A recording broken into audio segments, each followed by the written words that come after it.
Okay, welcome back. This is part 2 of our irrigation efficiency webinar. And what we're going to do in the next 15 minutes or so is use what we learned from the previous section to focus in on our second major question. And that is, are there adaptation strategies or opportunities that will help ensure a sustainable future for agriculture in Montana, as well as other important needs for water?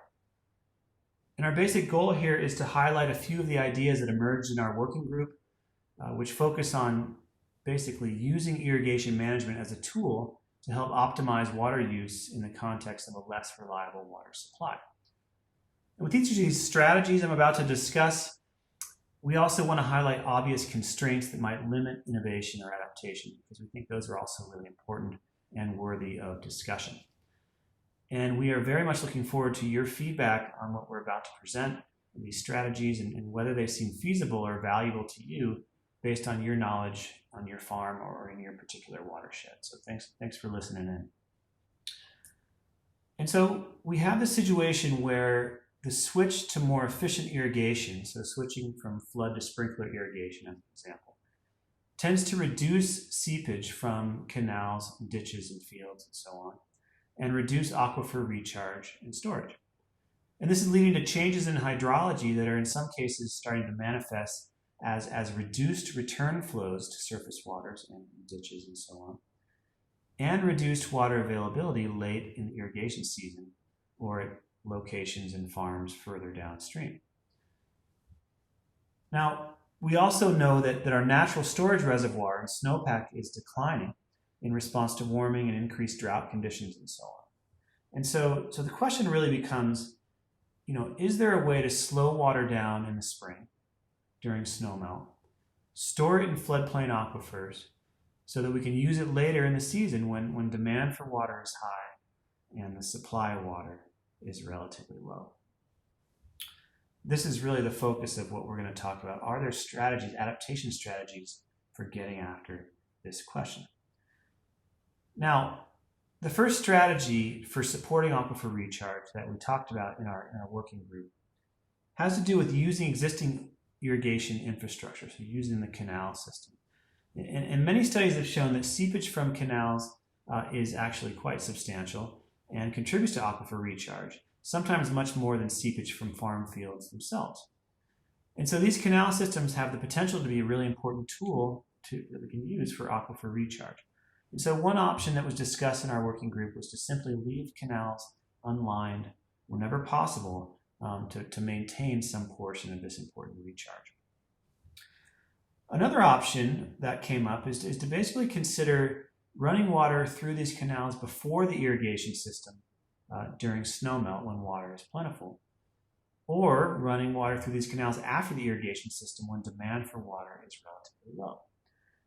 This is an approach that could really help augment aquifer recharge significantly. And so these are two of the basic strategies, adaptation strategies that we discussed in terms of using the canal system to support recharge. And we're looking forward to hearing what you think about that as a potential. Now, another adaptation strategy that was talked about to consider for supporting aquifer recharge is to basically apply water to unused fields or specific infiltration galleries before or after the irrigation season. Doing this could actually provide a similar outcome as running water through the canals, and could basically mimic recharge from flood irrigation. And so that's another adaptation strategy we could consider. And finally, to support aquifer recharge, we talked about this idea of working to maintain and restore connected floodplains where this is possible. With the potential for more severe droughts in the future, and with an increasing likelihood of heavy precipitation events, big rainstorms, and so on, managing and restoring healthy floodplains in strategic areas may help to increase groundwater recharge. But it could also do things like mitigate flood risk, reduce erosion, and so on. And so again, here are a few more of the adaptation strategies that we'd like you to please consider and give us feedback on.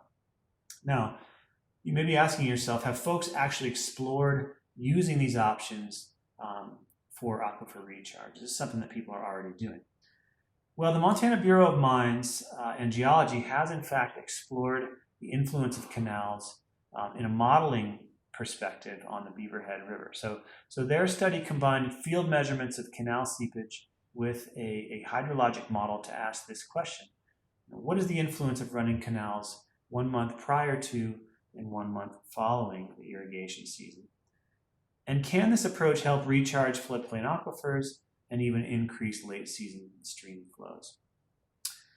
This is a fascinating study that they've published that's available online, but basically in a nutshell, what they found was that current irrigation practices contribute substantially to aquifer recharge and return flows, and that about 20% of the annual stream flow in the Beaverhead River actually comes from water that passes through the irrigation canal system.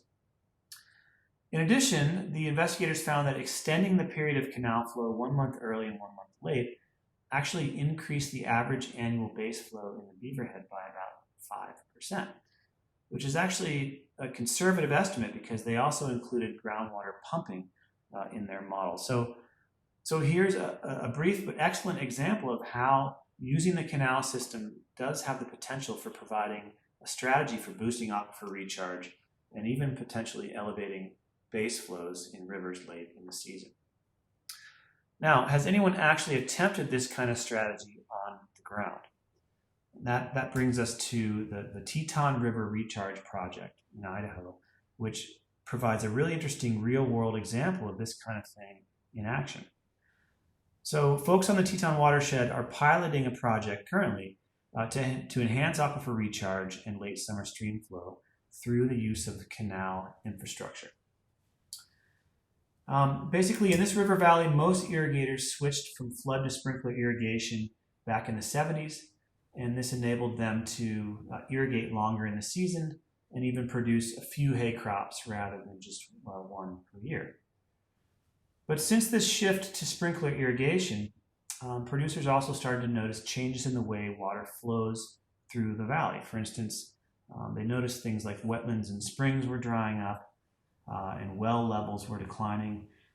Hydrologists also documented declining summer stream flows during this period. And so a shared general concern for the future of irrigated agriculture in this region, as well as a shared concern for recreational fisheries, led to the formation of a group called the Teton Water Users Association and the creation of this really interesting project that we're talking about. So the overall goal of this project is to essentially slow down spring runoff, store more of this water in the aquifer, and increase summer stream flows as well as water availability for downstream irrigators. In 2018, the group received a grant that allowed them to repair old defunct canals and infrastructure from historic flood irrigation, and they began to run water through canals prior to the irrigation season, again during the snow melt period.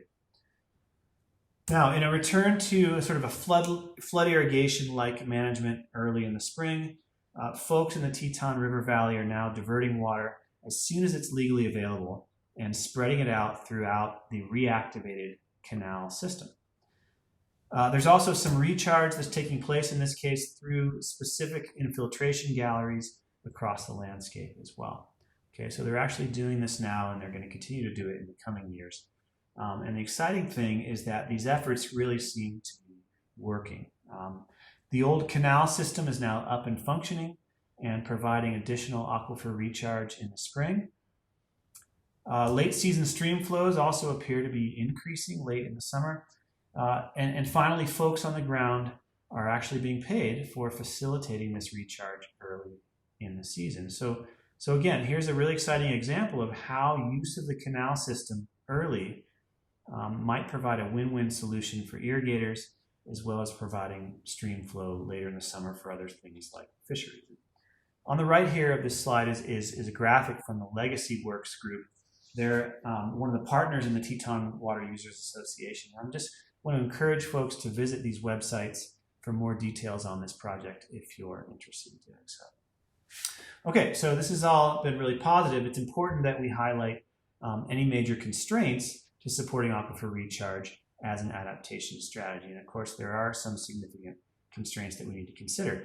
From a policy perspective, one of these constraints is that the period of diversion for a given right is rigid, right? And so that's a very rigid constraint. And as the growing season lengthens, snowpack seems to be running off earlier in the spring. These rigid periods of diversion may become problematic for using this particular adaptation strategy. So this is something we want to consider and talk about.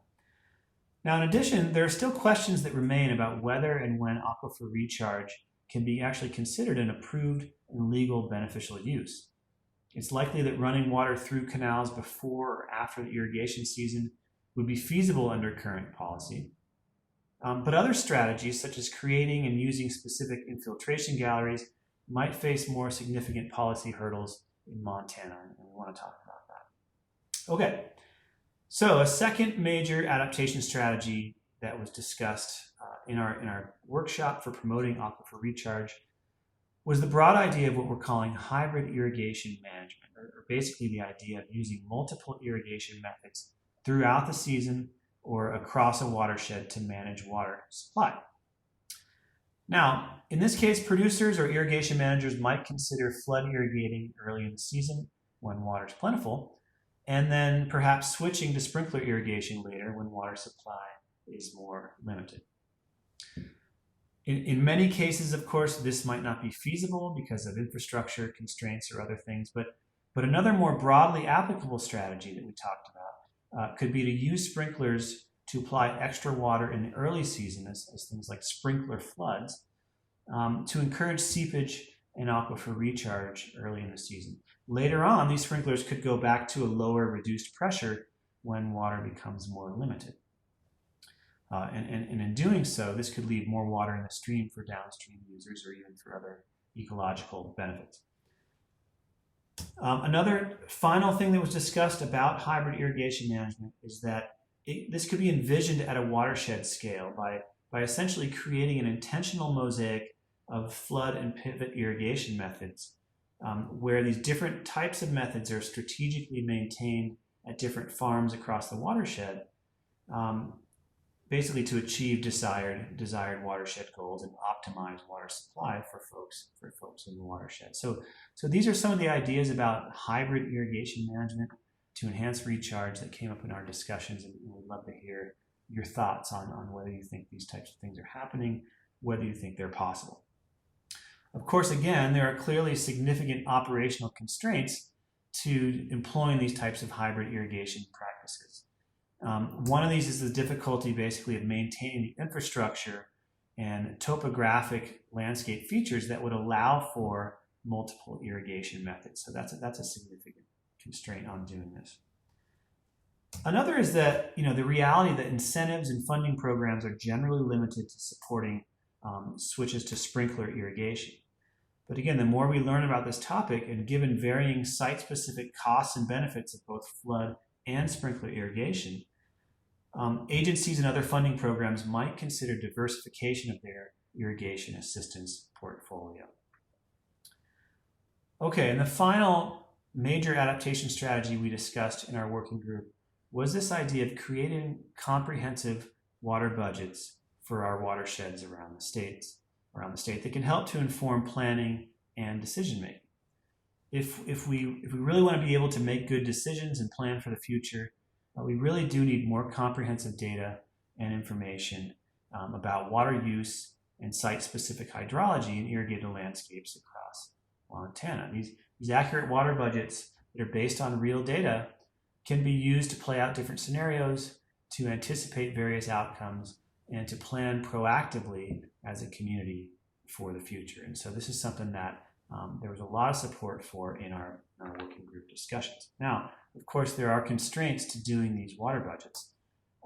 There of course, is very little funding for tracking water supply, for measuring water use, and for the general construction of these water budgets. And so that's something that's worth discussing. In addition, there's also some resistance to measurement and reporting on water use, which certainly makes sense. But the bottom line is that the more we know, the better we can plan for the future in the way that we want to, say. So this basically wraps up the second and final section of our webinar. We are very much interested in learning about what you've seen in your watershed over the years, What are the most important issues related to water supply for you? And in particular, do you think any of these adaptation strategies are of interest or are feasible in your neck of the woods? So we'd really like to know. Once again, thanks for taking the time to watch these few sections of the webinar.